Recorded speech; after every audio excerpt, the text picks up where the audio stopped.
Monsieur Loyal. Come have a look at him. He's amazing. You see it's just a bouchon. It's just a cork for the face with a little diagrammatic face drawn on.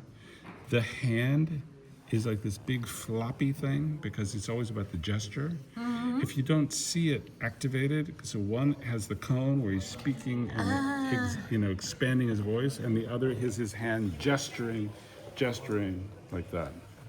Calder's blowing the whistle on behalf of Monsieur Loyal to announce each one of the acts. He's a beauty. So, can we speak about what you were expecting for this show? What I was expecting? Yes. What do you want? What is your aim with this show? I was expecting greatness. I was expecting an unprecedented show, a show that has. So the last giant show we did was 1983. This is the biggest show since 1983, and that was in Torino, in Italy. And it was the incredible plan of Giovanni Caridente. He knew that the Calder estate was taking out from the warehouse hundreds of works and bringing them to America, from France to America. And he said, why don't we make a stop in Italy and have a giant, it was 500 works, the exhibition was huge. But it wasn't like a rigorous curatorial vision. It was an amazing show, but it wasn't like this. Every single object here was chosen by the curatorial team as having really specific meaning to the development of Calder before he was in Paris, and now his arrival in Paris, right? He arrives in Paris and starts making this, his circus, this totally unprecedented, almost inexplicable work of art, which is right now we're looking at objects, which are the tools for the performance of the art. These are not works of art. Yeah. These are objects for making art. Like Matthew Barney objects from his movies. I was going to say more like a Stradivarius violin. Oh. The Stradivarius is a beautiful object like these, but it's not the music. Yes. You need that tool to make the music. But Stradivarius on itself, it's a noble object. He takes very average objects and makes something magic with it. It's true, I agree. Oh, first time you agree. So,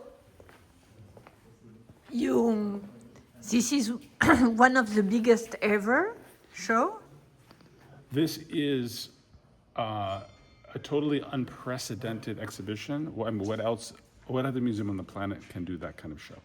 Can do a show where they collect whatever the curators want, whatever the curators need, has been brought here. So that's very impressive. It's very impressive. And very, this room is absolutely magic. Even if it's not the work itself, it's extraordinary, so well done. It's total magic, I agree. But there was recently a show about a tiny show at Whitney, right? Yeah, not so tiny. It was in honor of the birthday of Sir Calder, because this is the 100th anniversary. Because when he arrived in 1926 in La France, it was a huge moment. It was just a totally expansive moment for him, and he began making that. So he also invented wire sculpting, which no one was doing before him. Yes. So we have a collection of wire sculptures before. Are we doing a tour or just talking about the circus? Let's begin with the circus, but I would like you to stop on the pieces that you are really interested in. I'm interested that would be in 300 everything. stops. I was sure. What can we say about that, for example? Well, so the little dog is very kinetic. The way it operates is it's rising up and down, it's springy, and it leaps through the hoop, right? That paper hoop, the dog, like in the natural circus, the animals are jumping through the paper and tearing through the paper. So that animal's doing the same thing. That animal is, I think, incredibly expressive. There's just a few little cuts and carvings in a piece of wood make an expressive little beastie. Look at the face on the performer. It's just nothing. You see, it's just a little smiley face. What is magic is about the fact that he takes nothing and make something very important about it. But bricolage, Oui. en français, How do you say in English, bricolage? you can't. Handy, Because handy something? Handy? Bricoleur is handyman. It's impossible to translate because a handyman is someone who can fix things and can do a lot of things and is a certain kind of talent. But a bricoleur is someone who can make something out of nothing. So he can come fix the electrical with finding a piece of wire and fixing it and making it. He understands the systematic approach and can use almost anything to fix something, where a handyman has to use the right materials and so on. But it's really that's interesting. Now you know French. Well, you know, I spent a lot of time translating original French texts to English to kind of understand them.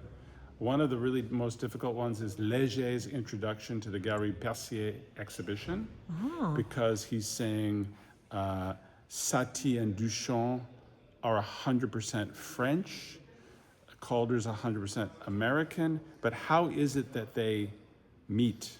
How is it that there's a kind of unification of these artists from such different backgrounds? That's very interesting. It's super interesting, but we know very hard that to translate. Duchamp died American. No. Yes, he was. He That's had a an ridiculous- American passport. That's a ridiculous statement. No, but he was fascinated by America, Duchamp. I mean, what's not to be fascinated? I mean, America was very different in those days. At the end of World War II, it was quite a fascinating place. Yes, but even before, I mean, he went there. He saw with Léger also. It was the city of skyscrapers. Exactly. And we have to remember, at the turn of the century, or when Calder's a young artist, with no examples here, he painted images of New York City at night. Yes. Why did he paint it at night? Electricity. We don't understand. There were all these electric signs that lit up the night that were really surprising. People who didn't come from New York, you know, they didn't have that experience. There was the City of Light. There's Los Angeles, Paris, and New York. True. And everywhere else doesn't have these giant lit signs. Torres Garcia did the same. But the second thing I wanted to say about the paintings is New York was under construction 24 hours a day. There were three, right, you work for 8 hours, the next crew comes in, works for 8 hours, the next crew comes in and works for 8 hours, because they were being paid unlimited amounts of money to build the skyscrapers really, really fast until the depression, until the crash. I wanted to speak about something about Calder, which is he arrived in Paris. He's not known by anyone. He made all the circle of the avant-garde, fascinating people, and he dares to do a childish show, something which looked A childish show? Yeah, Why do because you it's say that? about it's cute and It's not cute. No. So you're imagining Calder's circus because of a 1961 document, right? Here's my grandfather. He's 63 years old. I'm 62. So it's like he's 63. yes. He made it decades before, and he stopped. He was finished, completely done. He didn't want to do it anymore. Yes. In 1931, he assassinated the circus and moved on. It's finished. And then he's persuaded by MoMA to perform it in 1943, persuaded, to perform it a few more times. But he doesn't want to do it, but people kind of insist this is a mythic work of art. Let's have a look. Let's see it. So it was documented by Jean Pain in With a genius. He's a genius. We all know his underwater scenes. Exactly. And the seahorses are incredible. But he did a lot of other things besides the seahorses. And he made this almost 1 hour document of Calder performing the circus in the mid-50s. And then later, Jean Vallard-de-Beau does the 1961, the one we know. He's wearing a red shirt in Vallard-de-Beau and a blue shirt, dark blue shirt in Panivet. But that 1961 film misrepresents what was the art in 1926, 1927, 1928. There were no children. Children were not invited to the performances. And then you hear all the laughter and the goofiness. You have to remember that like the Salon des Humoristes was happening at the same time. So artists thought that humor could be expressed as a intellectual pursuit. as a high art form, not just as a dumb cartoon in the magazine, but as something exciting, but very smart, full of ideas. And that's what the circus is related to. It's definitely not for children. But not for children, but he used the tool of childhood. He used the basic tool, the simplicity of something which we're all connected to. But he dares to do that, which is a statement. Well, it sure is. And that's why there's a Picasso in the exhibition, because this guy dares to do the same. So. But Picasso used the classical tools of the painter. Yeah, but he doesn't make a classical image. No. It's classical materials. I'm but actually, speaking about the this tool. This is actually not classical tools because this is a recycled panel. It's not a canvas. It's a wooden, see how messed up this is? This is a wooden panel from like a door, cut, and then he paints that painting on there, but it's not a canvas. It's not conventional at all. This is like Basquiat. You see Basquiat recycling windows and other junk, skids and other junk. He is painting on them. It's exactly the same. But it's interesting also because it's from the 30s. Yeah. And in the 30s, Picasso had money already because before he painted twice on a canvas. Oh, he's not doing this to save money. Yeah, but before he did it to save money, and here it's really a statement. Yeah. And Calder's the same because Calder did things to save money early on, and later he had money. But he still did those things. It didn't change how he behaved, didn't change how he dressed, didn't change the car he drove, didn't change it. The only thing it changed later, financial success, was being able to make major sculptures for his own account, to pay for them directly, not to have a commission to make a major sculpture. Like the two late sculptures out here on the lawn, the incredible Black Flag, 1974, and the extraordinary 5 Swords, 1976, right, 76, my grandfather's last year. And they're two of the late works, super powerful. And you look at Matisse at the end of his life. Does very, very strong work. We have a show now. Have you seen it? I know. I haven't seen it, but I You have to know go. all about it. Yes. Could we speak about my favorite, Josephine Baker? Wah, wah. So Oh, that Kiki de Montparnasse, she's not your favorite? I prefer Well, look Josephine at this in the dark. They won't even turn on the lights for you. What's happening? because I know I notice everything. Yeah. Okay, so we are in front of the two Josephine. Your one is bigger, of course. The one of Saint Pompidou is tiny. And I think Calder gave it to the French state. He sure did. This wasn't a dation. This was a donation from my grandfather. So he had a huge show at the Guggenheim in 1964. And that show got split into 3 parts and went to other museums in 3 different collections. And when the show was all finished, also coming to Paris, and when the show was all finished in 65, he made 3 groups of works. He made a group for the Guggenheim that had organized the show, and a group for what became the Pompidou, the National Museum. The Pompidou didn't exist yet. And he made these devastating piles for those collections. And Devastating. devastating piles. And then a third pile was for MoMA, because MoMA had been a huge supporter since the beginning. So he made 3 groups of pieces like that, the most important works from his own collection, and donated them to those 3 public institutions. What can we say about Josephine? Well, so here we have the most beautiful Josephine Baker. There were 5 versions. The first version is small. It's only maybe 35 centimeters tall in wire on a wooden base. So it's more like a classical idea. Here you have some wooden bases, and over there some earlier ones on a wooden base. Yes. The later sculpture, he gets rid of the wooden base. The wooden base is sort of classic, and then he finally gets rid of it when he makes more extravagant wire sculpting. And of course, some of them are suspended, like the wire portraits. All the portraits are real people. This is Léger. This is my grandmother, Louisa, who we called Medusa, and Kiki de Montparnasse. Yes. They're fantastic. So back to Josephine. 5 versions, 1 lost. He was obsessed with Josephine Baker. But we Obsessed. don't even know if he have seen the show. Of course he saw her, but I can't say he did for sure because I have no evidence. I work on evidence and facts. He never said, oh, there is light now. He never said that he saw her, but he made 5 portraits of her and she's performing in the same city where he's living. Of course he saw her. We just don't know exactly what. And in addition, the portraits get more and more exotic. The Pompidou is the very best because of the line, the activation of this vibrating line. There's no articulation though in the wire itself. It quivers a little bit and it's suspended. The last one, number 5, Aztec, Josephine Baker. Why Aztec? You see the straight shoulders. There's something structural. There's an explanation in the catalogue.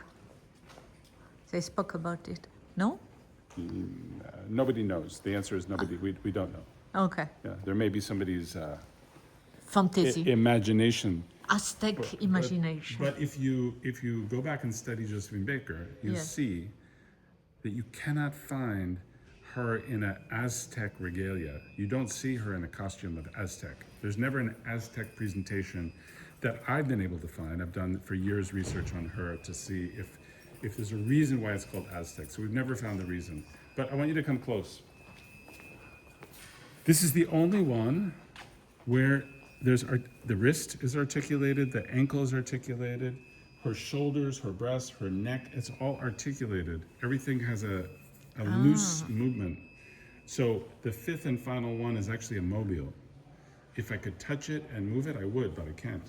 Okay. And you would see how it's very fluid in its motion, but it has to have human engagement. Like a lot of Calders, they have to have this kind of human component. And so my last question. Your last question? We No, just got let's go. started. Yeah. I what are we love talking it. about? Let's go. Let's look at the paintings. Okay. Just look at this. For 2 weeks, he makes these and twice as many more. But if you look at them... What year? 30. So this is October 1930.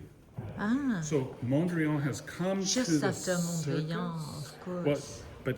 But we have to dissect it like everything else. We can't just say, oh, Mondrian.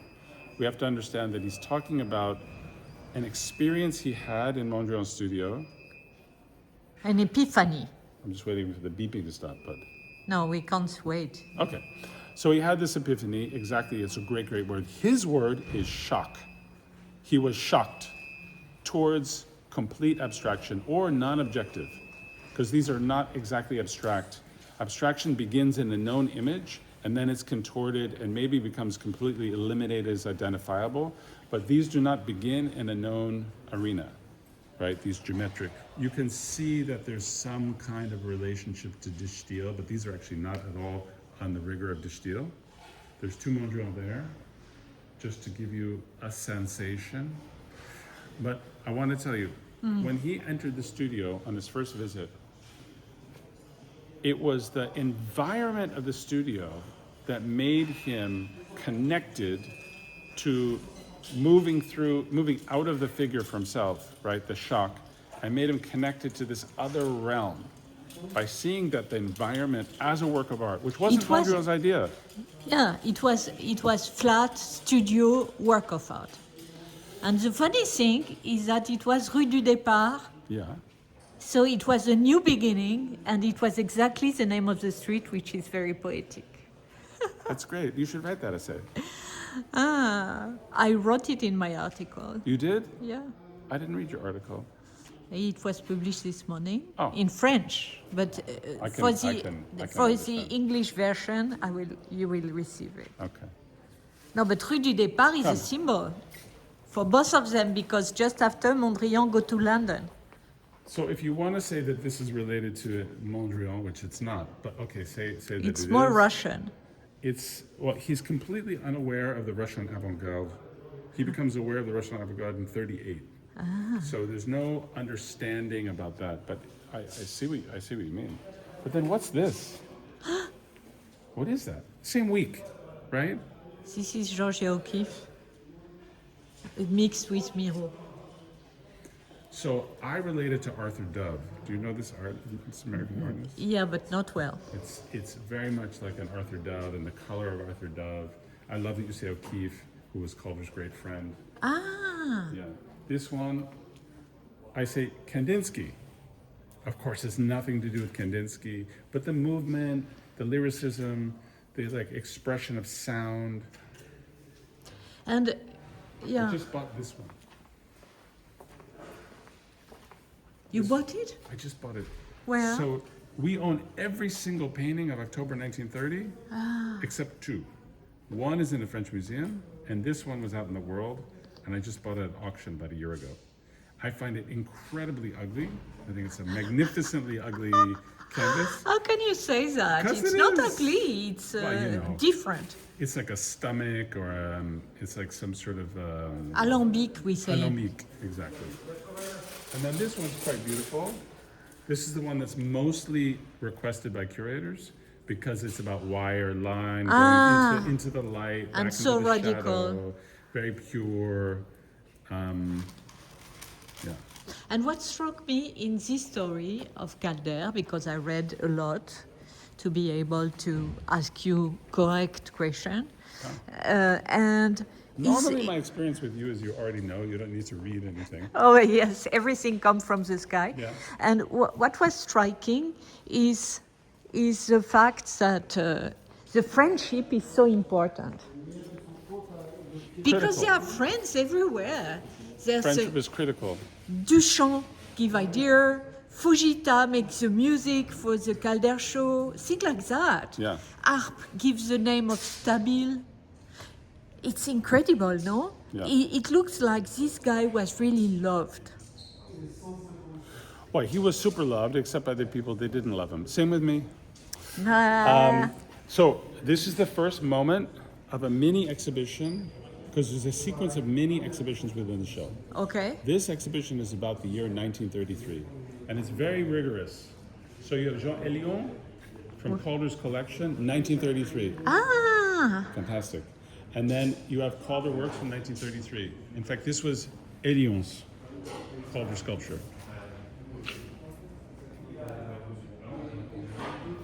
It's an interesting experimental work. it's very radical, right? Very radical. And then you have on this side all works from 1933, including Alp, Barbara Hepworth. You've got Léger. But I don't You got want to show Miro. it too much. There's machine around. Well, that's up to you. But my point is that it's a show about the year 1933. So instead of saying, Let's go back there. Calder loved Léger. Let's just go on. D'accord.